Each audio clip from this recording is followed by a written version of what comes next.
आज हम बात करने वाले हैं पीटर थियल की बहुत ही मशहूर किताब 0 to 1 के बारे में। ये किताब भविष्य को बनाने के बारे में है। तो चलिए इसके जो मेन आइडियाज़ हैं उनको समझते हैं और देखते हैं कि हम सब इसमें क्या रोल निभा सकते हैं। तो चलिए एक सवाल से शुरू करते हैं। वो कौन सा ज़रूरी सच है जिस पर बहुत ही कम लोग आपके साथ सहमत होंगे? ये सुनने में एक बहुत सीधा सा सवाल लगता है, लेकिन ये बहुत गहरा है और यही सवाल हमारी आज की पूरी बातचीत की नींव है। अब देखिए, इस सवाल का जवाब देना बिल्कुल आसान नहीं है। शानदार सोच बहुत कम देखने को मिलती है, लेकिन हिम्मत तो उससे भी ज़्यादा दुर्लभ होती है। क्योंकि कुछ ऐसा कहना जो पॉपुलर नहीं है, जिसके बारे में ज़्यादातर लोग सहमत नहीं हैं, उसके लिए हिम्मत चाहिए और इसीलिए ये सवाल इतना पावरफुल बन जाता है। ठीक है, तो भविष्य की बात करने से पहले हमें एक कॉन्सेप्ट को समझना होगा और वो है प्रोग्रेस, प्रगति। अब प्रोग्रेस के ना दो मेन टाइप होते हैं। चलिए पहले वाले को देखते हैं। तो पहला टाइप है हॉरिजॉन्टल प्रोग्रेस। इसका मतलब बड़ा सीधा सा है, उन चीजों को कॉपी करना जो पहले से ही काम कर रही हैं। इसके बारे में सोचना बहुत आसान है क्योंकि हम जानते हैं कि ये कैसा दिखता है।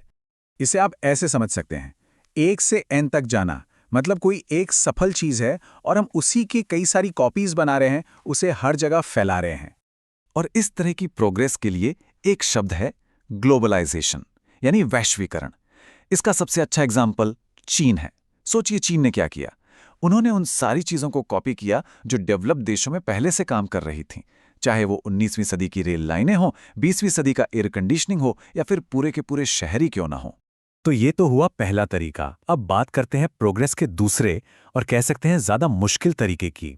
वो तरीका जो असल में भविष्य को बदलता है, ये है वर्टिकल प्रोग्रेस। इसका मतलब है कुछ एकदम नया करना। अब इसके बारे में सोचना मुश्किल है। क्यों? क्योंकि इसमें कुछ ऐसा करना होता है जो आज तक किसी ने किया ही नहीं है। और इसे ही कहते हैं 0 से 1 तक जाना। मतलब कुछ ऐसा बनाना जो पहले था ही नहीं, शून्य से एक नई चीज को बनाना। और इस 0 से 1 वाली प्रोग्रेस के लिए भी एक शब्द है, टेक्नोलॉजी। लेकिन यहां एक बात समझना जरूरी है। टेक्नोलॉजी का मतलब सिर्फ कंप्यूटर या गैजेट्स नहीं है। इसका मतलब है किसी भी काम को करने का कोई भी नया और बेहतर तरीका। जैसे मान लीजिए आपके पास एक टाइपराइटर है और कोई एक वर्ड प्रोसेसर बना देता है। बस यही है 0 से 1 की छलांग। तो चलिए इन दोनों को एक साथ रखकर देखते हैं। ग्लोबलाइजेशन यानी 1 से n का मतलब है जो चीजें कहीं काम कर रही हैं उन्हें हर जगह ले जाना। दूसरी तरफ टेक्नोलॉजी यानी 0 से 1, इसका मतलब है कुछ भी करने का एक नया और बेहतर तरीका बनाना। तो ठीक है, अब जब हम प्रोग्रेस के इन दो तरीकों को समझ गए हैं, तो चलिए वापस उसी पहले सवाल पर चलते हैं। वो कौन सा जरूरी सच है जिसे ज्यादातर लोग नहीं मानते? लेखक का जवाब जो है ना, वो इन्हीं दोनों आइडियाज के टकराव में छिपा है। अगर हम जरा इतिहास पर नजर डालें तो 1815 से 1914 के बीच टेक्नोलॉजी और ग्लोबलाइजेशन दोनों ही बहुत तेजी से बढ़े। फिर वर्ल्ड वॉर 1 से लेकर 1971 तक टेक्नोलॉजी तो तेजी से बढ़ी, पर ग्लोबलाइजेशन बहुत धीमा हो गया।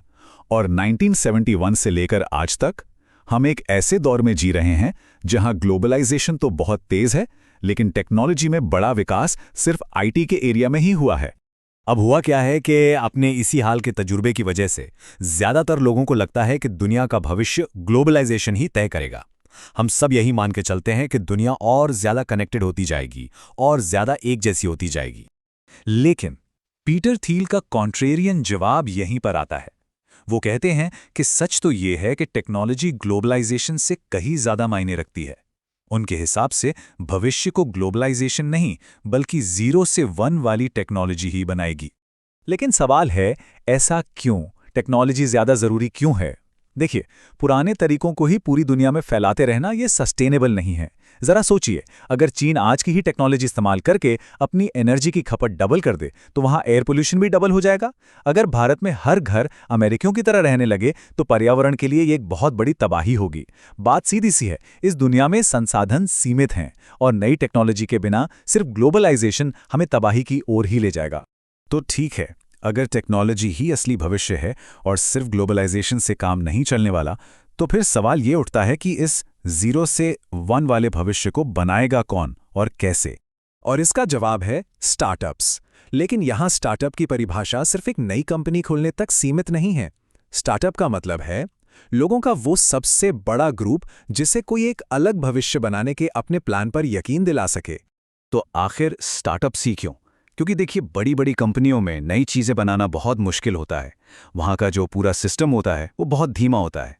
जो लोग पहले से जमे हुए हैं वो कोई भी रिस्क लेने से कतराते हैं। वहीं दूसरी तरफ एक स्टार्टअप का छोटा साइज उन्हें सोचने की, सवाल उठाने की और नए नए एक्सपेरिमेंट्स करने की आज़ादी देता है। उनकी सबसे बड़ी ताकत ही उनकी नई सोच है। और ये सारी बातें हमें वापस उसी पहले सवाल पर ले आती हैं, लेकिन अब एक नए अंदाज में। सवाल अब ये है कि वो कौन सा 0 से 1 आइडिया है जो आने वाले भविष्य को बनाएगा।